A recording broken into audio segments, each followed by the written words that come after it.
Party പറഞ്ഞത് ഞങ്ങൾക്ക് over confidence ഉണ്ടായി എന്നുള്ളതാണ്. അതിനെ മലയാളം അഹങ്കാരം എന്ന് പറയും. അത് തോൽവിക്കൊരു പ്രധാനപ്പെട്ട കാരണം അത് തന്നെയാണ്, ധാർഷ്ട്യം എന്നൊക്കെ പറയാറുണ്ട്. അത് തെരഞ്ഞെടുപ്പിൽ ഇത്തരത്തിലുള്ള കാര്യങ്ങളൊക്കെ എഫക്റ്റ് ചെയ്യുമോ എന്നുള്ള ചോദ്യങ്ങളൊക്കെ ഉണ്ടാവാറുണ്ട് പണ്ട്.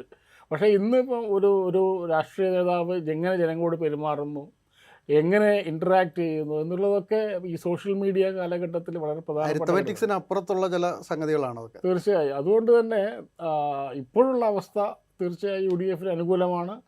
അത് UDF നേതാക്കളുടെ ശരീരഭാഷയിൽ തന്നെ അത് പ്രകടമാണ്. അത് CPI ഏതാണ്ട് അത് തിരിച്ചറിഞ്ഞു എന്നാണ് തോന്നുന്നത്. ഒരു ഒരു ക്യാപ്റ്റനെ മാറ്റുന്ന ഒരവസ്ഥയിലേക്ക് വരെ അവർ ചിന്തിക്കുന്നു എന്നുള്ളതാണ്. അതിൻ്റെ അർത്ഥമൊക്കെ ചുരുക്കി പറഞ്ഞാൽ നേരത്തെ നമ്മൾ ഡിസ്കസ് ചെയ്തതിൽ നിന്ന് ഒരു കാര്യങ്ങളൊന്നും അങ്ങനെ LDF സംബന്ധിച്ചുള്ള ഗുണകരമായിട്ട് മാറ്റങ്ങളൊന്നും ഉണ്ടായിട്ടില്ല.